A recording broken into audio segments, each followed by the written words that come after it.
ಅದು ಸೋಷಿಯಲ್ ಮೀಡಿಯಾದಲ್ಲಿ ಲೀಕ್ ಆಗ್ತಾ ಇದೆ ಅಂತಂದ್ರೆ ಇವರ ಬದ್ಧತೆ ಏನಿದೆ, ಇವರ ನಡವಳಿಕೆ ಏನಿದೆ, ಇವರು ತನಿಖೆ ಮಾಡೋದಕ್ಕೆ ಅರ್ಹರ, ಈ ಪ್ರಶ್ನೆಗಳನ್ನೆಲ್ಲ ನಾವು ಕೇಳಬೇಕಾಗುತ್ತೆ. ಯಾರ್ಯಾರು ಸೋಷಿಯಲ್ ಮೀಡಿಯಾದಲ್ಲಿ ಅರ್ಧ ಬಿಟ್ಟಿದ್ದಾರೋ, ಈ ಕಾಪಿಗಳು ಹೆಂಗ್ ಬಂತು, ಕಂಪ್ಯೂಟರ್ನಲ್ಲಿ ಫೋಟೋ ಹೊಡೆದು ಹಾಕದಂಥವ್ರು ಯಾರು, ಇದೆಲ್ಲ ತನಿಖೆ ಆಗಬೇಕು. SITಯಲ್ಲಿ ಇರುವಂತಹ ಈ ದಾರಿ ತಪ್ಪಿಸ್ತಾ ಇರುವಂತಹವರನ್ನ ಅಷ್ಟು ಅಲ್ಲಿಂದ ತೆಗೆದುಹಾಕಿ ಅಲ್ಲಿ ಪ್ರಾಮಾಣಿಕವಾದಂತಹ ಅಧಿಕಾರಿಗಳನ್ನ ಹಾಕಬೇಕು. ಇದು ಸತ್ಯ ಯಾವತ್ತಿಗೂ ಸಾಯಕ್ಕೆ ಬಿಡಬಾರದು.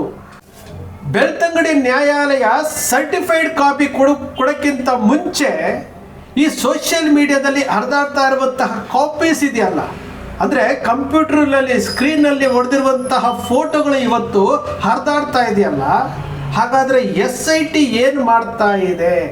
SIT ಒಳಗಡೆ ಇರುವಂತಹ ಕೆಲವೊಂದಷ್ಟು ಜನ ಸಿಬ್ಬಂದಿ ವರ್ಗದವರು, ಅಧಿಕಾರಿ ವರ್ಗದವರು ಇದನ್ನು ಫೋಟೋ ಹೊಡೆದು ಲೀಕ್ ಮಾಡ್ತಾ ಇದ್ದಾರಾ? ಗೊತ್ತಾಗ್ತಾ ಇಲ್ಲ. ನೆನ್ನೆ ದಿವಸ ದೊರೆರಾಜ್ ಅವರು ಫ್ರೀಡಮ್ ಟಿವಿನಲ್ಲಿ ಕುತ್ಕೊಂಡು ಮಾತನಾಡ್ತಾ ಇದ್ದಾರಲ್ಲ, 1,000 ಪುಟಗಳ ಅಧಿಕೃತ ವರದಿಯನ್ನು ತೆಗೆಸ್ಕೊಂಡು ಜಯಂತ್ ಅವರು ಹಾಕಿದ್ದಂತಹ ಅಪ್ಲಿಕೇಶನ್ಗೆ ಬೆಳ್ತಂಗಡಿ ಕೋರ್ಟ್ನಲ್ಲಿ ದೊರೆರಾಜ್ ಅವರು ವಾದ ಮಾಡಿ ಅದನ್ನು ಕೊಡಬೇಕು ಅಂತ ಹೇಳಿ ತಗೊಂಡ್ರಲ್ಲ, ಸರ್ಟಿಫೈಡ್ ಕಾಪಿ ಜಯಂತ್ ಅವರಿಗೆ ಸಿಕ್ಕಿದೆ. ಅದು ಮಾರನೆಯ ದಿವಸ ದೊರೆರಾಜ್ ಅವ್ರ ಕೈಗೆ ಸಿಕ್ಕಿದೆ. ಅದನ್ನು ಸ್ಟಡಿ ಮಾಡಿದ್ದಾರೆ. ಸ್ಟಡಿ ಮಾಡೋದಕ್ಕಿಂತ ಮುಂಚೆ ಸೋಷಿಯಲ್ ಮೀಡಿಯಾದಲ್ಲಿ ಏನು ಆ ತನಿಖಾ ವರದಿಯ ಪುಟಗಳ ವಿಚಾರ, ಅದು ಕಂಪ್ಯೂಟರ್ನಲ್ಲಿ ಹೊಡೆದಿರುವಂಥದ್ದು ಅಂತಂದರೆ SIT ಅವರು ಯಾವ ರೀತಿ ಕೆಲಸ ಮಾಡ್ತಾ ಇದ್ದಾರೆ ಅಂತೇಳಿ ನಮಗೆ ಸ್ಪಷ್ಟವಾಗಿ ಗೊತ್ತಾಗ್ತಾ ಇದೆ. ಇಲ್ಲಿ ಸುದ್ದಿಗಳನ್ನು ಯಾವ ರೀತಿ ಲೀಕ್ ಮಾಡ್ತಾ ಇದ್ದಾರೆ ಅಂತೇಳಿ ಇಲ್ಲಿ ಸ್ಪಷ್ಟವಾಗಿ ಗೊತ್ತಾಗ್ತಾ ಇದೆ.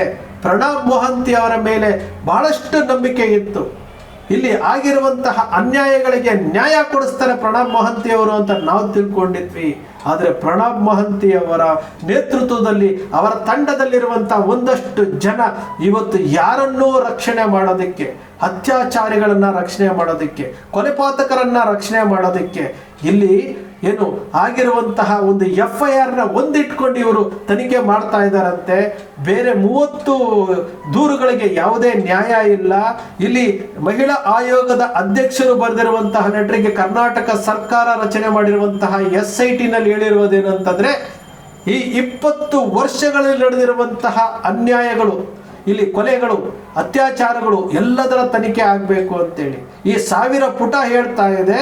ಒಂದೇ ಒಂದು ವಿಚಾರವನ್ನ ಇಟ್ಕೊಂಡು ಯಾರು ದೂರುದಾರಗಳಾಗಿದ್ರು, ಯಾರು ಈ ಪ್ರಕರಣವನ್ನ ಮುನ್ನೆಲೆಗೆ ತಂದ್ರೋ ಅವರನ್ನೇ ಆರೋಪಿಗಳನ್ನಾಗಿ ಮಾಡುವಂತಹ ಕುತಂತ್ರ, ಅವರನ್ನೇ ಆರೋಪಿಗಳನ್ನಾಗಿ ಮಾಡುವಂತಹ ಕುತಂತ್ರ. ಎಂತಹ ದಯನೀಯ ಸ್ಥಿತಿಗೆ SIT ಹೋಗಿದೆ ಅಂತಂದ್ರೆ, ಇಲ್ಲಿ ಆರಂಭದಿಂದಲೂ ನೋಡ್ತಾ ಇದ್ದೀವಿ. ಸುಜಾತಾ ಭಟ್ ಅವರು ಹೇಳಿದ್ರು ನನಗೆ ಮೊಬೈಲ್ ಕೊಡಿಸಿದ್ರು ಅಂತ. ಅಲ್ಲಿಗೆ ನಾವು ತಿಳ್ಕೊಳ್ಬೇಕಾಗಿತ್ತು ಅಲ್ಲಿ SIT ಯಾವುದು ಸರಿ ಇಲ್ಲ ಅಂತೇಳಿ. ಇಲ್ಲಿ ಸುಜಾತಾ ಭಟ್ರು ಚಿಕ್ಕ ಕೆಂಪಮ್ಮನವರು ಹೋದಾಗ ಅವರಿಗೆ ಎದುರಿಸಿ ಬದರಿಸಿ ಕೆಟ್ಟ ಪದಗಳಿಂದ ಮಾತನಾಡಿರುವಂತಹ ವಿಚಾರವನ್ನ ಚಿಕ್ಕ ಕೆಂಪಮ್ಮನವರು ಹೇಳಿದ್ರು. ಆಗ್ಲೇ ನಾವು ತಿಳ್ಕೊಳ್ಬೇಕಾಗಿತ್ತು SIT ಅವರು ಸರಿಯಾಗಿ ಕೆಲಸ ಮಾಡ್ತಾ ಇಲ್ಲ ಅಂತ. ಎಷ್ಟು ವಿಚಾರಗಳು ಬೇಕ್ರಿ, ಎಷ್ಟು ವಿಚಾರಗಳು ಬೇಕು. ಇಲ್ಲಿ ಬಂಗ್ಲೆಗುಡ್ಡದಲ್ಲಿ ಸಿಕ್ಕಿರುವಂಥ ಅಸ್ಥಿಪಂಜರಗಳ ಬಗ್ಗೆ ಮಾತಾಡೋದಿಲ್ಲ. ಇಲ್ಲಿ ಚಿನ್ನಯ್ಯ ತೆಗೆದಂತಹ 3 ಅಸ್ಥಿಪಂಜರಗಳ ಬಗ್ಗೆ ಮಾತಾಡೋದಿಲ್ಲ. ಇಲ್ಲಿ ಯಾರಿಗೂ ನೋಟಿಸ್ ಕೊಟ್ಟಿಲ್ಲ. ಗ್ರಾಮ ಪಂಚಾಯಿತಿಯ ಮಾಜಿ ಅಧ್ಯಕ್ಷ ಹೇಳಿರುವಂಥದಕ್ಕೆ ಇದಿಲ್ಲ, ಅವನ ಬಗ್ಗೆ ಕ್ರಮ ಇಲ್ಲ. ಇಲ್ಲಿ ಯಾರೋ ಒಬ್ಬ ಆಟೋ ಡ್ರೈವರ್ 100 ಅಸ್ಥಿಪಂಜರಗಳು ಸಿಗುತ್ತೆ ಅನ್ನೋದಿಲ್ಲ. ಚಿನ್ನಯ್ಯ ಕೊಟ್ಟಿರುವಂಥ 164 ಸ್ಟೇಟ್ಮೆಂಟನ್ನ ಇವರು ಕರೆಕ್ಟಾಗಿ ಫಾಲೋ ಅಪ್ ಮಾಡಿಲ್ಲ. ಆದ್ರೆ ಏನ್ ಮಾಡ್ತಾ ಇದ್ದಾರೆ ಇವರು? SIT ಅವರು ಯಾರನ್ನ ರಕ್ಷಣೆ ಮಾಡಲಿಕ್ಕೆ ಹೊರಟಿದ್ದಾರೆ? SIT ಅವರು ಯಾವ ಸಂದೇಶ ಕೊಡ್ಲಿಕ್ಕೆ ಹೊರಟಿದ್ದಾರೆ? ಒಂದಂತೂ ಸತ್ಯ, ಇವರು ಏನೇ ಮಾಡಲಿ, ಎಷ್ಟೇ ತಿಪ್ಪುರ್ಲಾಗಿ ಹಾಕಿ ಸತ್ಯವನ್ನ ಸಾಯಿಸೋದಿಕ್ಕೆ ಇವರು ಏನೇ ಪ್ರಯತ್ನ ಮಾಡಿದ್ರು, ಇಲ್ಲಿ ಕಾಪಾಡಕ್ಕೆ ಬಂದಿರುವಂತಹ ಆ ಮಂಜುನಾಥ ಸ್ವಾಮಿ ಕಳಿಸಿಕೊಟ್ಟಿರುವಂತಹ ಈ ವಕೀಲರ ತಂಡ ಇದೆಯಲ್ಲ, ಧನಂಜಯ್ ಇರ್ಬೋದು, ಬಾಲನ್ ಅವರು ಇರ್ಬೋದು, ದೊರೆರಾಜ್ ಅವರು ಇರ್ಬೋದು, ಮೋಹಿತ್ ಅವರು ಇರ್ಬೋದು, ಬಾಲಕೃಷ್ಣ ಅವರು ಇರ್ಬೋದು, ಈ ಒಂದು ತಂಡ ಇದೆಯಲ್ಲ, ಈ ತಂಡ ಯಾವ ಕಾರಣಕ್ಕೂ ಸತ್ಯ ಸಾಯೋದಕ್ಕೆ ಬಿಡೋದಿಲ್ರಿ. ಸತ್ಯ ಸಾಯೋದಕ್ಕೆ ಬಿಡೋದಿಲ್ಲ. ಒಂದಲ್ಲ ಒಂದು ರೀತಿಯಲ್ಲಿ ಅಧರ್ಮ ಹೆಚ್ಚಾದಾಗ ಧರ್ಮವನ್ನ ಕಾಪಾಡೋದಕ್ಕೋಸ್ಕರವಾಗಿ ಆ ಶ್ರೀಕೃಷ್ಣ ಪರಮಾತ್ಮ ಭಗವದ್ಗೀತೆಯಲ್ಲಿ ಹೇಳಿರೋ ತರ ನಾನಾ ಅವತಾರಗಳನ್ನೇ ಎತ್ಕೊಂಡ್ಬರ್ತಾನಂತೆ. ಅದೇ ರೀತಿ ವಕೀಲರ ರೂಪದಲ್ಲಿ, ಪ್ರಾಮಾಣಿಕ ನಿಷ್ಠಾವಂತ ವಕೀಲರ ರೂಪದಲ್ಲಿ ಇವತ್ತು ಮುಂದೆ ಬಂದಿರುವಂಥದ್ದು. ಈ ವಿಚಾರವಾಗಿ ದೊರೆರಾಜ್ ಅವರು ಮಾತನಾಡಿರುವಂಥದ್ದು. ನಿಜಕ್ಕೂ 1,000 ಪುಟಗಳಲ್ಲಿ ಏನಿದೆ, ಏನಿರಬೇಕಾಗಿತ್ತು ಅದಿಲ್ಲ ಅಂತ ಹೇಳಲಾಗ್ತಾ ಇದೆ.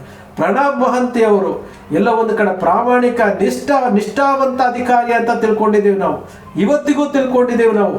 ಆದರೆ ಅಲ್ಲಿ SITಯಲ್ಲಿ ಆಗುವಂತಹ ಪ್ರಕ್ರಿಯೆಗಳನ್ನು ಫೋಟೋ ಹೊಡೆದು ಸೋಷಿಯಲ್ ಮೀಡಿಯಾದಲ್ಲಿ ಬರುತ್ತೆ, ಸೋಷಿಯಲ್ ಮೀಡಿಯಾದಲ್ಲಿ ಶೇರ್ ಮಾಡ್ತಾರೆ ಅಂತಂದರೆ ಅರ್ಥ ಮಾಡ್ಕೊಳ್ಬೇಕು SIT ಅವರು ಯಾವ ರೀತಿ ಕೆಲಸ ಮಾಡ್ತಾ ಇದ್ದಾರೆ, ಸತ್ಯವನ್ನು ಯಾವ ರೀತಿ ಸಾಯಿಸ್ತಾ ಇದ್ದಾರೆ.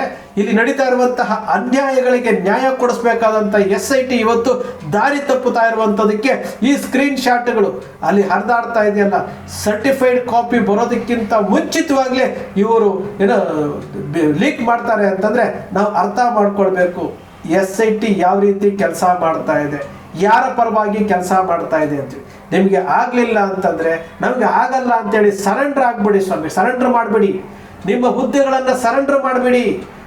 ಯಾರೋ ಒಬ್ರು ಹೇಳಿದ್ರಲ್ಲ SIT ರಚನೆ ಆದಾಗ ನಮ್ಮ ಕೈಯಲ್ಲಿ ಆಗೋದಿಲ್ಲ ಅಂತೇಳಿ ಯಾರೋ ಹೇಳಿದ್ರು ಅಂತೇಳಿ ಸುದ್ದಿ ಆಗಿತ್ತಲ್ಲ, ಒಂದು ಮೈಟಿಗೆ ಮಾಡಿದ್ರಲ್ಲ, ಕೊಟ್ಬಿಡಿ. ಯಾರಾದರೂ ಪ್ರಾಮಾಣಿಕರು ಇರ್ತಾರೆ, ಲಕ್ಷದಲ್ಲಿ ಯಾರೋ ಒಬ್ಬೊಬ್ಬರು ಇರ್ತಾರೆ, ಅವರಾದರೂ ಮಾಡ್ತಾರೆ.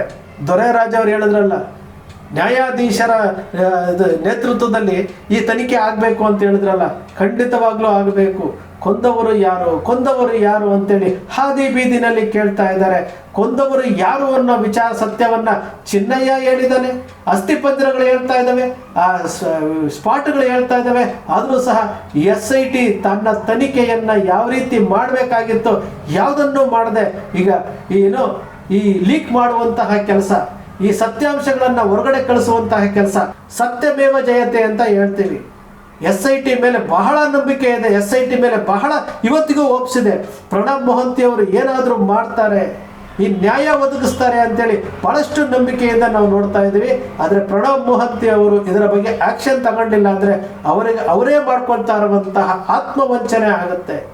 ಹೋರಾಟಗಾರರು ಸುಮ್ಮನೆ ಕೂತ್ಕೊಂಡಿಲ್ಲ, ಅವರ ಧ್ವನಿಯನ್ನು ಅಡಗಿಸೋದಕ್ಕೆ ಏನೆಲ್ಲ ಪಿತೂರಿಗಳನ್ನ ಮಾಡಿದ್ರು, ಒಂದಾದ್ರೂ ಆಯ್ತೇನ್ರಿ? ಎಲ್ಲಿಂದ ಫಂಡ್ ಬಂತ್ರಿ? ಏನಾದ್ರೂ ಉಲ್ಲೇಖ ಇದೆಯಾ? ಫಾರಿನಿಂದ ಫಂಡ್ ಬಂದಿದ್ಯಾ? ಮುಸಲ್ಮಾನರು ಕೊಟ್ಟಿದಾರಾ? ಚರ್ಚ್ಗಳಿಂದ ಬಂದಿದ್ಯಾ? ಮಸೀದಿಗಳಿಂದ ಬಂದಿದ್ಯಾ? ಏನೆಲ್ಲ ಬಿಲ್ಡಪ್ ಮಾಡಿದ್ರಲ್ಲ, ಏನಾಯ್ತ್ರಿ? ಎಲ್ಲಿ ಹೋಯ್ತ್ರಿ? ಉಡುಪಿಯ ಸಂಸದರು ಬರ್ದಿದ್ರಲ್ರಿ, NIA ತನಿಖೆಗೆ ಹೇಳಿದ್ರಲ್ಲ, ಏನಾಯ್ತ್ರಿ? ED ತನಿಖೆಗೆ ಹೇಳಿದ್ರಲ್ಲ, ಏನಾಯ್ತ್ರಿ? ಯಾವುದೂ ಇಲ್ಲ, ಎಂಥದೂ ಇಲ್ಲ. ಇವರು ಯಾರನ್ನ ಉಳಿಸೋದಕ್ಕೋಸ್ಕರವಾಗಿ ಇಡೀ ಪ್ರಕರಣವನ್ನು ದಾರಿ ತಪ್ಪಿಸುವಂತಹ ಕೆಲಸಕ್ಕೆ ಹೋದರೆ ನಿಜಕ್ಕೂ ಆ ಮಂಜುನಾಥ ಸ್ವಾಮಿ, ಅಣ್ಣಪ್ಪ ಸ್ವಾಮಿ ಖಂಡಿತವಾಗಿಯೂ ಕ್ಷಮಿಸೋದಿಲ್ಲ. ಅದನ್ನು ಕಾಪಾಡೋದಕ್ಕೋಸ್ಕರವಾಗಿ ವಕೀಲರ ತಂಡ ರೆಡಿ ಇದೆ. ನಿನ್ನೆ ದಿವಸ ದೊರೆರಾಜ್ ಅವರು ಮಾತನಾಡಿರುವಂತಹ ಮಾತುಗಳನ್ನು ಕೇಳಿದ್ರೆ ಇವರು ಯಾವುದೇ ಅಡ್ಡದಾರಿ ಹೋದರೂ ಸಹ ಅದನ್ನು ಕಾಪಾಡೋದಕ್ಕೆ ಕಾಮುಕರಿಗೆ, ಕಾಮಾಂಧರಿಗೆ, ಅತ್ಯಾಚಾರಿಗಳಿಗೆ ಶಿಕ್ಷೆ ಕೊಡಿಸುವಂತಹ ಎಲ್ಲ ಪ್ರಕರಣಗಳನ್ನು ಹೊರಗಡೆ ತಗೊಂಬಂದು ಎಲ್ಲದನ್ನು ಕಾಪಾಡುವಂತಹ ಶಕ್ತಿ ಈ ವಕೀಲರ ತಂಡಕ್ಕಿದೆ, ಹೋರಾಟಗಾರರಿಗಿದೆ. ನೀವು ಎಷ್ಟೇ ದಾರಿ ತಪ್ಪಿಸಿ, ನೀವು ಯಾವುದೇ ಅಡ್ಡದಾರಿಯಲ್ಲೇ ಹೋಗಿ SIT ಅವರನ್ನೇ ನೀವು ದಾರಿ ತಪ್ಪಿಸುವಂತಹ ಕೆಲಸಕ್ಕೆ ಹೋಗಿ ಅವರಿಂದ ಮಾಹಿತಿಗಳನ್ನು ತೆಗೆದುಕೊಳ್ತೀರಿ ಅಂತಂದರೆ ಯಾವ ಹಂತಕ್ಕೆ ಹೋಗ್ತಾ ಇದ್ರಿ? SIT ಅವರೇ, ನೀವು ಪ್ರಾಮಾಣಿಕವಾಗಿ ನಿಮ್ಮ ಕೈಲಿ ಆದರೆ ಕೆಲಸ ಮಾಡಿ, ಇಲ್ಲ ಅಂತಂದರೆ ನಿಮ್ಮ ಹುದ್ದೆಗಳನ್ನು ಸರೆಂಡರ್ ಮಾಡಿ, ನಾವು ಸೋತಿದ್ದೀವಿ ಅಂತೇಳಿ ಸರೆಂಡರ್ ಮಾಡಿ. ಈ ರೀತಿ ಒಳಗಡೆ ಇರುವಂತಹ ಮಾಹಿತಿಗಳನ್ನು ಲೀಕ್ ಮಾಡಿ ಈ ಹೋರಾಟದ ದಾರಿ ತಪ್ಪಿಸಲಿಕ್ಕೆ ಹೋಗಬೇಡಿ. ಸ್ನೇಹಿತರೆ, ನಿಮ್ಮ ಅಕ್ಷರ ಮೀಡಿಯಾ ಸೃಷ್ಟಿ ಮಾಡೋದಿಲ್ಲ, ಕಲ್ಪನೆ ಮಾಡೋದಿಲ್ಲ, ವಾಸ್ತವದ ವಿಚಾರವನ್ನು ವಿಶ್ಲೇಷಣೆ ಮಾಡುತ್ತೆ. ನಿಮ್ಮ ಅಕ್ಷರ ಮೀಡಿಯಾದ ವಿಶ್ಲೇಷಣೆ ನಿಮ್ಗೆ ಇಷ್ಟ ಆಯಿತು ಅಂದರೆ ಸಬ್ಸ್ಕ್ರೈಬ್ ಆಗಲಿಲ್ಲ ಅಂದರೆ ಸಬ್ಸ್ಕ್ರೈಬ್ ಮಾಡ್ಕೊಳ್ಳಿ, ಪಕ್ಕದಲ್ಲಿ ಕಾಣುವಂಥ ಬೆಲ್ ಐಕಾನ್ ಪ್ರೆಸ್ ಮಾಡಿ, ಶೇರ್ ಮಾಡಿ, ಪ್ರೋತ್ಸಾಹ ನೀಡಿ.